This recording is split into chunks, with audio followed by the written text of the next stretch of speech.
तो गाइस आज हम बात करेंगे लुकिज्म के चैप्टर नंबर 562 के बारे में। और पिछले चैप्टर में हमने देखा था बड़ा वाला डैनियल जैग्योना लोगों के साथ भाग रहा होता है क्योंकि उन लोगों के पीछे ब्लैक क्रोकोडाइल सोसाइटी के लोग पड़े होते हैं, यानी कि यूजे शियोन के लोग। आज की वीडियो की शुरुआत में डैनियल लोग आंटी की दुकान में परफेक्टली छुप चुके होते हैं, लेकिन ब्लैक क्रोकोडाइल सोसाइटी के बंदे दरवाजे में लात मार के दरवाजा खोलते हैं और कहते हैं स्पीड बाहर आ जाओ, वो साले जरूर यहीं छुपे होंगे। ये लोगों ने आंटी के ढाबे में पहुंच के पराठे वराठे पलट दिए होते हैं और आंटी चिल्ला के कहती है तुम हराम खोरो, आखिर ये क्या स्पीड लगा रखा है, यहाँ पे कोई नहीं आया है, अभी के अभी मेरी शॉप से बाहर निकल जाओ। और डैनियल लोग जो चुपचाप से दुकान के नीचे छुपे होते हैं, डैनियल जैग्योना को कहता है क्या तुम बस इस तरीके से यहाँ पे छुपे रहोगे? जैग्योना कहता है तो तू क्या चाहता है मैं क्या करूँ? क्या तू चाहता है मैं बाहर जाके उन लोगों से फाइट करूँ? ऑफ कोर्स हम लोग इनको मार के यहाँ से भगा देंगे, लेकिन उसके बाद क्या? अभी जो तू देख रहा है वो पूरी कहानी नहीं है। हम जैसे ही शॉप वाले बंदों को पेलेंगे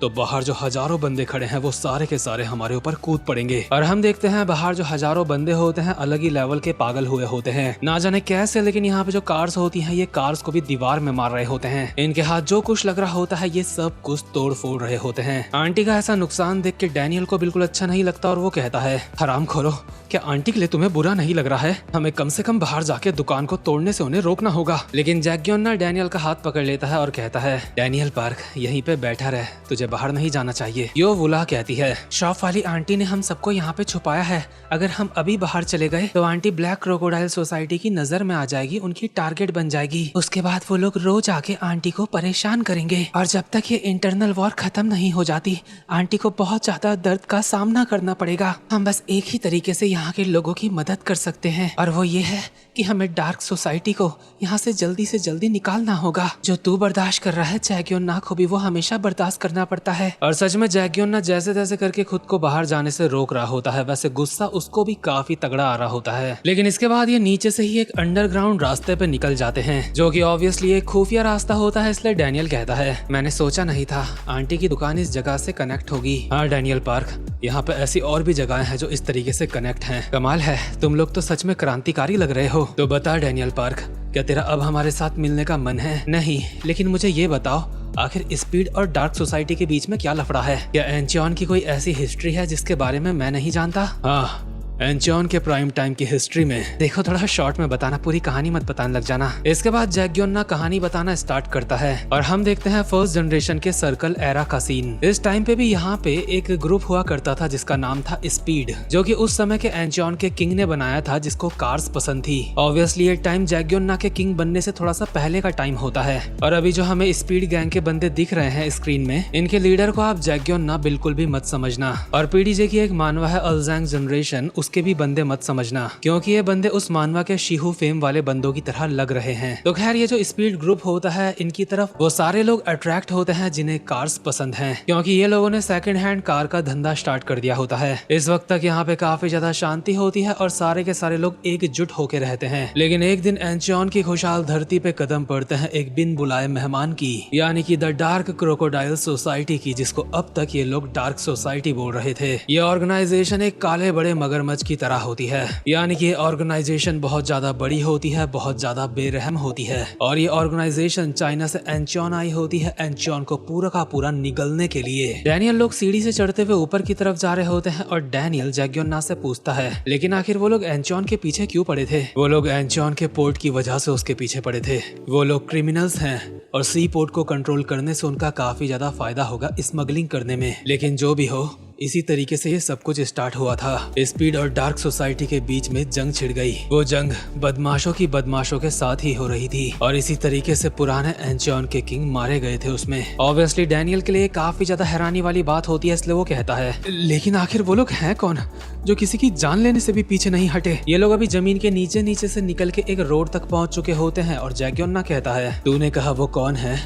ये इलाका उन्हीं का है, या फिर ये कहना सही रहेगा जिस इलाके पे उन्होंने कब्जा कर लिया है। ये लोग छुप के बाहर की तरफ देख रहे होते हैं जहाँ पे काफी ज्यादा चकाचौंध होती है और डैनियल कहता है आखिर अभी हम लोग कहाँ पे हैं? ये एंचियन का चाइना टाउन है, एंचॉन के पास ये हमेशा से ही था। पहले स्पीड के भी चाइना टाउन के साथ कोई बुरे रिश्ते नहीं थे, लेकिन जब डार्क क्रोकोडाइल सोसाइटी चाइना से यहाँ पे आई तो सब कुछ बदल गया। उन्होंने चाइना टाउन के लोगों की जमीनों को हड़प लिया और चाइना टाउन को और ज्यादा बड़े से बड़ा बनाया। डार्क सोसाइटी वाले लोग पूरे के पूरे एंचॉन में कब्जा करना चाहते हैं और यहाँ से सारे के सारे कोरियंस को बाहर फेंकना चाहते हैं। डैनियल अपने मन में कहता है ये जगह बाकी के आधे एंचॉन से काफी ज्यादा अलग है। ये लोग आराम से बैठ चुके होते हैं और डैनियल कहता है तो पुराने एंचॉन के किंग ने यहाँ के लोगों के लिए डार्क सोसाइटी से फाइट करी थी।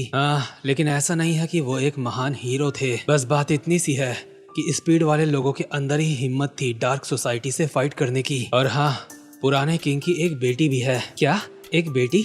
आखिर अभी वो कहाँ है? योवुला जो बगल में ही खड़ी होती है कहती है हाँ, मैं भी यही सोच रही हूँ, आखिर उनकी बेटी कौन होगी? डैनियल कहता है तो तुम्हारा मतलब है ये उनकी बेटी? लेकिन जैक्योन ना डैनियल का मुंह बंद कर देता है और कहता है और नहीं तो क्या, नहीं तो मैं हूँगा क्या उसकी बेटी? अब अपना मुंह बंद कर, हमें यहाँ पे बहुत ही ज्यादा शांत से रहना है क्योंकि वो इंसान यहाँ पे पहुँच चुका है। डैनियल को अब भी समझ नहीं आया होता कि यहाँ पे कौन पहुँच गया, लेकिन जैक्योना के साथ के सारे बंदे अलर्ट मोड में आ चुके होते हैं। और हम यहीं पास में आके देखते हैं एक गाड़ी रुकती है जिसके अंदर से निकलता है यूजे शियोन, जो कि डार्क क्रोकोडाइल सोसाइटी का नंबर 1 का बंदा है। और डैनियल अभी यूजे शियोन को पहली बार देख रहा होता है और जैक्योना लोग यूजे शियोन को यहाँ पे पकड़ने आए होते हैं जब यूजे शियोन अकेला होगा। योवुला सीधा जा रही होती है यूजे शियोन को पकड़ने के लिए, लेकिन नंबर 2 का बंदा उसको रोक लेता है और कहता है अभी नहीं, जो खबर हमें मिली थी यहाँ पे उससे चीजें थोड़ी अलग हैं। लेकिन कैसे?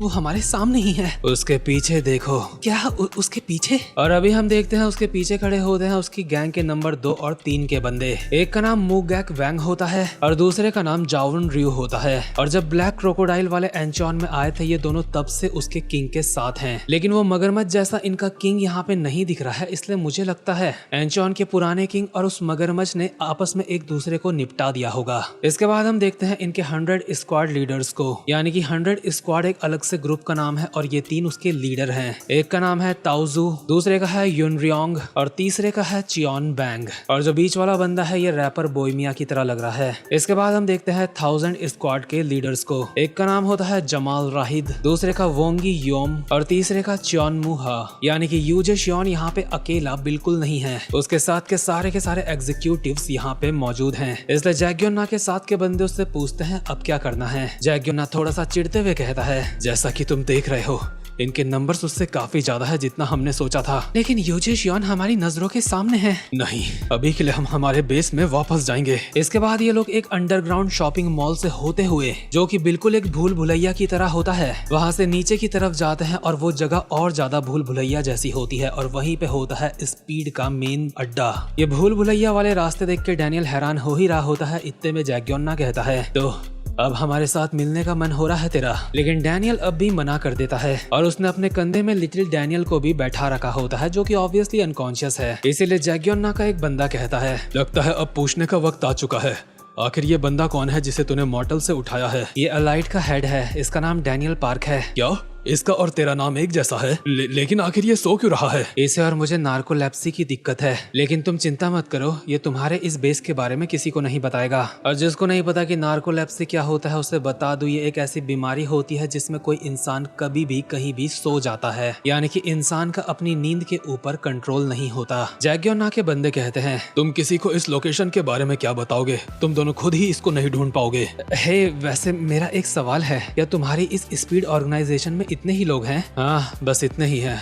तो बता कि अब तेरा मन हुआ हमारे साथ मिलने का? क्या तुम लोग मुझे सच में बोल रहे हो? तुम लोग बस इतने ही हो? मैंने जैसा सोचा था ये उससे बिल्कुल अलग है। मैंने तो सुना था एंचॉन के पास उसकी एक बहुत बड़ी फोर्स है। हाँ, पहले हुआ करते थे, लेकिन डार्क सोसाइटी के साथ फाइट की वजह से अब हम में से काफी सारे हमारे साथ नहीं हैं। अब हम सिर्फ 6 ही लोग बचे हैं। तो बता क्या अब तेरा मन है हमारे साथ मिलने का? डैनियल फिर से मना कर देता है और अपने मन में कहता है इतने सारे लोगों में से सिर्फ ये 6 लोग बचे हैं, लेकिन यूजे शियोन के नंबर्स इन लोगों के मुकाबले एक अलग ही लेवल पे है और मुझे बहुत सारे लोगों की जरूरत है ताकि मैं गीटे किम के साथ जंग कर सकूं। मैं अभी जैक्योना के साथ हूँ, क्या मैं ये सही कर रहा हूँ? डैनियल जैक्योना को कहता है यूजे शियोन से जीतने के तुम्हारे चांस बिल्कुल नहीं है, उसके बावजूद भी तुम ये फाइट क्यों लड़ रहे हो? मैं भी ये नहीं करना चाहता, लेकिन इस बारे में सोच के देख, आखिर उन पागलों से कौन फाइट करने की सोचेगा? मैंने यहाँ पे किसी चीज की जिम्मेदारी नहीं ली है। सच बताऊं तो मुझे घंटा फर्क नहीं पड़ता किंग विंग बनने से, मैं बस यहाँ से जाना चाहता हूँ, लेकिन मैं ऐसा नहीं कर सकता। क्योंकि सबकी उम्मीदें स्पीड से हैं। मैं ये करना नहीं चाहता लेकिन मैं मजबूर हूँ, मुझे फाइट करनी पड़ती है। हम सब अपनी जान दांव पे लगाते हैं ये सोच के कि किसी तरीके से हम जीत जाएंगे, क्योंकि अब बस स्पीड के पास यही बचा है जो वो कर सकती है। भले ही हम लोग कम हैं लेकिन हम सारे के सारे ताकतवर हैं, इसलिए हम बार बार उनसे लड़ते रहते हैं और उनका विरोध करते रहते हैं। लेकिन एक दिन हम एंचियन के लोगों के लिए जरूर जीतेंगे। हम उन लोगों के लिए जीतेंगे जिनका विश्वास हमारे ऊपर है, और यही वजह है कि अब तक हमने हार नहीं मानी। माफ करना अगर तुम मुझसे एक बहुत बड़ी वजह की उम्मीद कर रहे थे, लेकिन मुझे लगता है चाहे जो भी हो मुझे सच कहना चाहिए। अब जैक्योना को भी उम्मीद नहीं होती कि डैनियल उसके साथ मिलेगा, लेकिन उसके बावजूद भी वो कहता है, तो बता क्या अब तेरा मन है हमारे साथ मिलने का? और ऑब्वियसली डैनियल को कोई ग्रैंड रीजन चाहिए भी नहीं था। डैनियल ये बात सुन के कहता है एक स्माइल के साथ, हाँ मैं तुम्हारे साथ काम करने के लिए तैयार हूँ, चलो साथ में मिलके एक अलायंस बनाते हैं और कुछ भी करके बस जीतेंगे। ये सुन के सारे लोग हैरान हो जाते हैं और खुश भी हो जाते हैं, क्योंकि डैनियल एक स्ट्रॉन्ग बंदा है और इनके साथ मिल चुका है। इतने में ही नंबर 2 का बंदा कहता है, ये काफी डिसेंट बंदा है, इसको देख के मुझे उसकी याद आ गई। हाँ ये देख के हैरान तो मैं भी हूँ। अगर ऐसी बात है तो अपने एक्सप्रेशन तो थोड़े से बदल ले। इसके बाद जैक्योना डैनियल के पास आके कहता है, मैं ये महसूस कर पा रहा हूँ, क्या तुझे याद है मैंने तुझसे फाइट करते हुए तुझे क्या कहा था? क्या तुमने क्या कहा था? मैंने कहा था अगर तेरी अवेकनिंग हो गई तो तू स्ट्रॉन्ग बन जाएगा, और ये शर्म की बात है कि अब तक तो उस लेवल पे नहीं पहुंचा, लेकिन वहां तक पहुंचने में मैं तेरी मदद कर सकता हूँ। एक टीचर और स्टूडेंट की तरह नहीं, बल्कि जो मैं अवेकनिंग के बारे में जानता हूँ उसके बेस में। वैसे भी अब हम दोनों एक ही तरफ हैं, इसलिए मैं तेरी मदद करूंगा तेरा यूनिक पाथ ढूंढने में। और यहाँ पे ये भी क्लियर करा जाता है कि यूनिक पाथ और यूनिक स्किल अलग अलग हैं। इसी तरीके से सब कुछ काफी बढ़िया चल रहा होता है, लेकिन इसके बाद सीन शिफ्ट होता है और हम सीधा उस सीन में पहुंचते हैं जहाँ पे छोटा वाला डैनियल उछल के एक लात मारता है जेक किम के, और अपने मन में सोचता है कि बड़े भाई जेक यहाँ पे क्या कर रहे हैं। डैनियल हवा में ही जेक को कहता है, बिग डील बड़े भाई जेक आप? जेक भी हैरान होता है और कहता है, डैनियल पार्क आखिर तू यहाँ पे क्या कर रहा है? लेकिन भाई आप यहाँ पे क्या कर रहे हो? वहीं दूसरी तरफ योवुला यूजेशियोन को कहती है, यूजेशियोन हम इस दिन का इंतजार कर रहे थे, हम इंतजार कर रहे थे तू कब चाइना टाउन आएगा अपने एग्जीक्यूटिव्स के बिना, और वो दिन आ चुका है, इसलिए ये तेरा आखिरी दिन है। दूसरी तरफ जेक डैनियल को कहता है, डैनियल पार्क आखिर तू स्पीड के साथ क्या कर रहा है? लेकिन भाई ये जरूरी नहीं है, जरूरी बात यह है कि मुझे हमारे लिए अलायंस मिल गई है। और ये बात इन दोनों ने साथ में बोली होती है, इसलिए दोनों के फेसेस में सन्नाटा छा जाता है। जेक कहता है, आखिर तुम ये क्या बोल रहे हो? तुमने उन चोरों के साथ अलायंस बनाई है? जेक भाई आपको कोई गलत फहमी हुई है, यहाँ पे बुरा इंसान यूजेशियोन है, लेकिन हमारा दुश्मन तो गीटे किम है ना। बड़े भाई क्या इन चाइनीज के साथ आपका अच्छा रिश्ता बन गया है? डैनियल हमें बस बहुत सारे लोगों की जरूरत है, अच्छे हो या फिर बुरे हमें फर्क नहीं पड़ेगा, और ऊपर से ये लोग मेरे साथ बहुत ही अच्छे से पेश आए हैं। इतने में ही यूजेशियोन इन दोनों की तरफ आके कहता है, काफी कमाल की बात है, स्पीड की अंदर की जानकारी काफी कमाल की है। मेरे ऊपर बिल्कुल उस वक्त हमला करना जब मेरे साथ ज्यादा लोग नहीं हैं। लगता है चीजें यहाँ पे थोड़ी सी खराब हो चुकी हैं। खैर वो छोड़ो, लगता है तुम दोनों दोस्त हो और यहाँ पे कुछ कंफ्यूजन हो चुकी है, इसलिए मिस्टर जेक किम तुम्हें अपना फैसला अभी लेना होगा। तो मुझे बताओ, क्या तुम जैक्योना और स्पीड को चुनोगे या फिर मुझे चुनोगे, यानी कि यूजेशियोन एंड डार्क क्रोकोडाइल सोसाइटी को? मुझे बताओ आखिर तुम किसके साथ हो? यानी कि जेक यहाँ पे धर्म संकट में पड़ चुका है, और इसी के साथ ये चैप्टर यहीं पे खत्म होता है। और जो भी लोग चैनल पे पहली बार आए हैं, वीडियो को लाइक और चैनल को सब्सक्राइब जरूर से कर देना। अब मैं मिलूंगा आपसे अपनी नेक्स्ट वीडियो में, तब तक के लिए गुड बाय।